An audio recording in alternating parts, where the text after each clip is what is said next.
2.67 kilometre. বারবার ওইখানকার local লোকের বিস্তর অভিযোগ নিম্নমানের কাজ করা হচ্ছে, কারণ এই সরকারের, এই দুর্নীতিবাজের সরকারের সমস্ত জায়গায় লুট করাই হচ্ছে উদ্দেশ্য।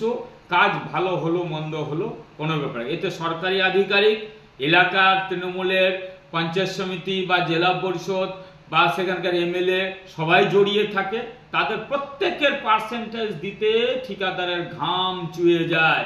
ইভেন কি মন্ত্রীকে পার্সেন্টেজ দিতে হয় ওই দপ্তরে, উত্তরবঙ্গ উন্নয়ন দপ্তরে, বলে কাজ তো ওটা তো চুরি কোথা থেকে করবে, রাস্তা নিম্নমানের করে 7 ইঞ্চি ঢালাই সেখানে 4 ইঞ্চি করবে, সঠিকভাবে পাথর বালি সিমেন্ট ব্যবহার করবে না। আর গ্রামের লোক তো অভিযোগ করলেই তাদের মারধর করা হয়, পুলিশের অভিযোগ করা হয়। আজকের ঘটনা, সেখানে নিম্নমানের কাজ হচ্ছে, ঢালাই করছে 3 ইঞ্চি 4 ইঞ্চি ঢালাই করছে, যেটা 7 ইঞ্চি করার কথা। গ্রামের লোক জড়ো হয়ে যখন অভিযোগ জানাতে গেছে যে এই কাজটা এরকম করা যাবে না, আমরা চলাচল করব, অসুবিধা হবে আমাদেরই, তাদেরকে সেই ঠিকাদার সংস্থা বা তৃণমূলের অঙ্গনি হেলো নেই, সেখানকার লেবাররা তাদেরকে ইট পাটকেল বাড়িতে চালায়। গ্রামবাসীর উপরে হামলা করা হয় তাদেরকে, যারা অভিযোগ করতে গেছিল। তাহলে কি অবস্থায় আছে? গ্রামের লোকেরও নিরাপত্তা নাই, রাস্তারও নিরাপত্তা নাই।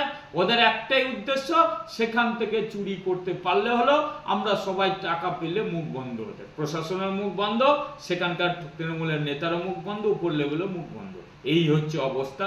মানুষ অসহায় এখন এই সরকারে, কারণ নিজের বাড়ির রাস্তা, এলাকার রাস্তার কাজের যদি সঠিকভাবে না করাতে পারে, তা তাদের তো সেই গ্রামে থাকা না থাকা একই ব্যাপার আছে, অথচ তাদের উপরে ইট পাটকেল ছড়া হয়।